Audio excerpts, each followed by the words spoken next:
ആദ്യം ശ്രീ പ്രിന്റു മഹാദേവ്, ഈ പ്രകടന പത്രികയുടെ ഉള്ളടക്കത്തിലേക്ക് കടക്കുന്നതിന് മുമ്പ് 2014 NDA സർക്കാർ അധികാരത്തിൽ വരുന്നു. നരേന്ദ്രമോദി പ്രധാനമന്ത്രിയാകുന്നു. 2019 വിജയ തുടർച്ചയുണ്ടാകുന്നു. 2024 അതേ മോദിയെ തന്നെ ഉയർത്തി കാണിച്ചുകൊണ്ട് BJPയും NDAയും തെരഞ്ഞെടുപ്പിനെ നേരിടുകയാണ്. അപ്പോഴും ഒരു പ്രകടന പത്രിക എന്നത് പൊതുവിൽ ഒരു പാർട്ടിയുടെ പ്രകടന പത്രിക, ഞങ്ങൾ അധികാരത്തിലേറിയാൽ അതിൻ്റെ ചുമതലകൾ ആരൊക്കെ വഹിച്ചാലും ഇതായിരിക്കും ഞങ്ങൾ അടുത്ത 5 വർഷം ഈ രാജ്യത്ത് നടപ്പിലാക്കാൻ പോകുന്നത് എന്ന ആശയം ഉൾക്കൊള്ളുന്ന ഒന്നാണ്.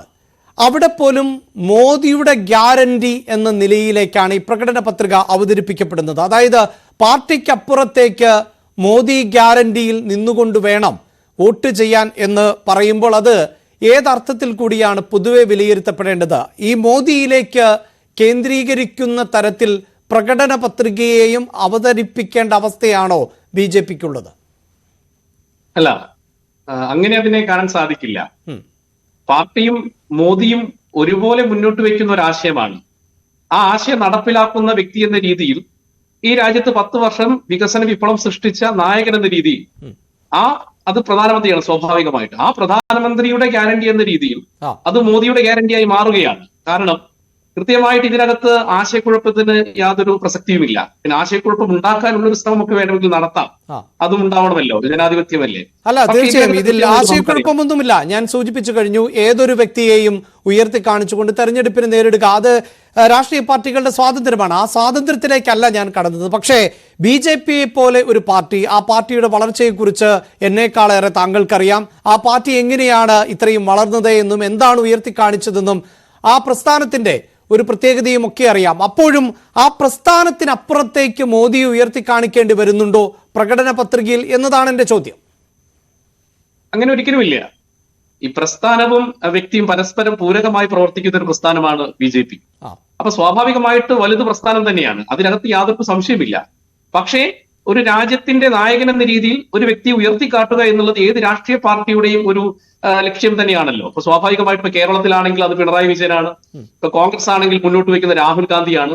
സ്വാഭാവികമായിട്ട് 10 വർഷമായി ഈ രാജ്യത്തിന്റെ വികസന വിപ്ലവത്തിൽ സ്വാഭാവികമായിട്ട് വലിയ രീതിയിലുള്ള പങ്ക് വഹിച്ച, നെടുനായത്വം വഹിച്ച പ്രധാനമന്ത്രി, ആ പ്രധാനമന്ത്രിയാണല്ലോ ഈ രാജ്യത്തിലെ ജനങ്ങൾക്ക് സ്വാഭാവികമായിട്ട് അദ്ദേഹം അധികാരത്തിലെത്തുന്ന സമയത്ത് അദ്ദേഹം താങ്കൾ പറഞ്ഞെടുത്ത് തന്നെയുണ്ട്. അതായത് താങ്കൾ ഇപ്പോൾ പറഞ്ഞു കേരളത്തിലാണെങ്കിൽ പിണറായി വിജയൻ, കോൺഗ്രസിനാണെങ്കിൽ രാഹുൽ ഗാന്ധി എന്ന്. ഇപ്പോൾ CPIഎമ്മിന്റെയും അതോടൊപ്പം തന്നെ കോൺഗ്രസിന്റെയും പ്രകടന പത്രികകൾ പുറത്തിറങ്ങി കഴിഞ്ഞതാണ്. അതിന്റെ ഉള്ളടക്കവും വലിയ തോതിൽ ചർച്ച ചെയ്യപ്പെട്ടതാണ്. പക്ഷേ അവിടെയൊന്നും ഏതെങ്കിലും ഒരു നേതാവിനെ ഉയർത്തി കാണിച്ചുകൊണ്ട് അല്ല ആ പ്രകടന പത്രികയുമായി മുന്നോട്ട് പോകുന്നത്. സ്വാഭാവികമായും പ്രതിപക്ഷത്താണ് കഴിഞ്ഞ 10 വർഷമായി കോൺഗ്രസ് എന്നത് വസ്തുത തന്നെയാണ്. അതാണ് കഴിഞ്ഞ ദിവസം പ്രിയങ്ക ഗാന്ധി ചൂണ്ടിക്കാണിക്കുകയും ചെയ്തത്. അപ്പോൾ പോലും ഈ വ്യക്തികളെ കേന്ദ്രീകരിക്കുന്നില്ല ആ പ്രകടന പത്രികകൾ, അതിനുള്ളിൽ വിഷയങ്ങളാണ് പ്രധാനപ്പെട്ടതായി അവതരിപ്പിക്കപ്പെട്ടിട്ടുള്ളത്. അങ്ങനെയല്ല, ഇതിനകത്ത് ഗ്യാരണ്ടി എന്ന് പറയുന്നത്, മോദിയുടെ ഗ്യാരണ്ടി എന്ന് പറയുന്നത് പ്രധാനമന്ത്രിയുടെ ഗ്യാരണ്ടിയാണ്. പ്രധാനമന്ത്രി വിഭാവന ചെയ്യുന്ന വലിയൊരു സംവിധാനം, ആ സംവിധാനവുമായി ബന്ധപ്പെട്ടുള്ള വികസനം, ആ വികസനവുമായി ബന്ധപ്പെട്ട കാഴ്ചപ്പാട്. പിന്നെ മോഡി എന്ന് പറയുന്നത് ഒരു ആഗോള ബ്രാൻഡാണ്. സ്വാഭാവികമായിട്ട് നമുക്കറിയാം, ലോകത്തിന്റെ വിശ്വഗുരുസ്ഥാനത്തേക്ക് ഒരു പക്ഷേ ഒരു വ്യക്തിയെ ചൂണ്ടിക്കാണിക്കാൻ പറഞ്ഞ ലോകരാഷ്ട്രങ്ങൾ പോലും പറയുന്നത് മോദിയുടെ പേരാണ്.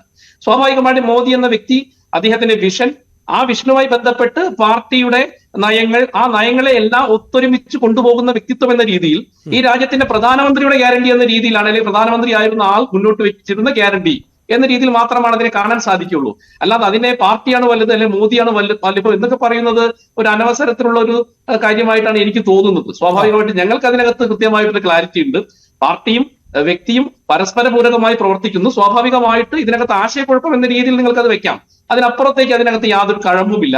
ഇവിടെ രാജ്യത്തെ ഉയർത്തിപ്പിടിക്കാൻ വേണ്ടിയുള്ള സുസ്ഥിര വികസനം, അതിനപ്പുറത്തേക്ക് നമ്മൾ എന്താണ് പ്രകടന പത്രികയിൽ എന്താണെന്നുള്ളത് കൃത്യമായിട്ട് ഒരു ചർച്ച ചെയ്യണമല്ലോ. ഒന്ന് മനസ്സിലാക്കണം, നേരത്തെ നിങ്ങളുടെ ക്യാപ്ഷനകത്ത് പറഞ്ഞ പോലെ മോഡിയുടെ ഗ്യാരണ്ടി സീറ്റ് കൂട്ട് മാത്രമല്ല, നമ്മുടെ രാജ്യത്തിന്റെ സുസ്ഥിരമായ വികസനത്തിലേക്കുള്ള ഉറച്ച ചുവടുവെപ്പ് കൂടിയാണ് ഇത്.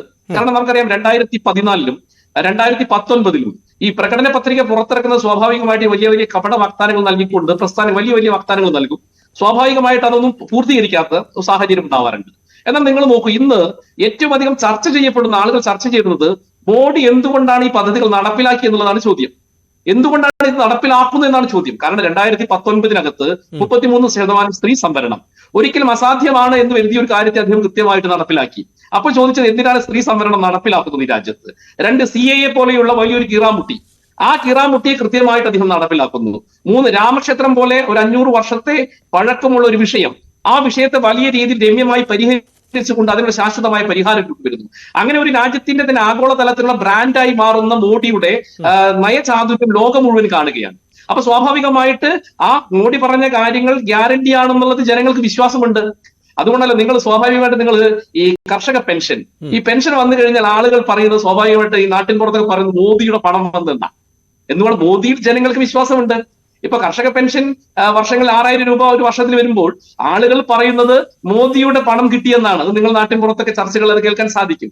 അപ്പൊ സ്വാഭാവികമായിട്ട് ഇപ്പോ ഉജ്ജൽ ഗ്യാസ് യോജനയുമായി ബന്ധപ്പെട്ടുകൊണ്ട് നമുക്കറിയാം ഗ്യാസ് കിട്ടുന്ന സാഹചര്യം, ജൽജീവൻ മിഷനുമായി വെള്ളം കിട്ടുന്ന സാഹചര്യം, ഇങ്ങനെയുള്ള എല്ലാ പദ്ധതികളും നോക്കുന്ന സമയത്ത് ബ്രാൻഡായിക്കൊണ്ട് മോഡിയുടെ പേര് ജനങ്ങൾ ഏറ്റെടുത്തിട്ടുണ്ട്. ജനങ്ങളിലെ ഈ രാജ്യത്തിലെ 140 കോടി ജനങ്ങൾക്ക് മോഡിയുള്ള വിശ്വാസമുണ്ട്. ആ വിശ്വാസത്തെയാണ് ഞങ്ങൾ ബ്രാൻഡ് ചെയ്യുന്നത്. ആ ബ്രാൻഡാണ് മോദിയുടെ ഗ്യാരണ്ടി. ഞാൻ താങ്കളിലേക്ക് വരാം.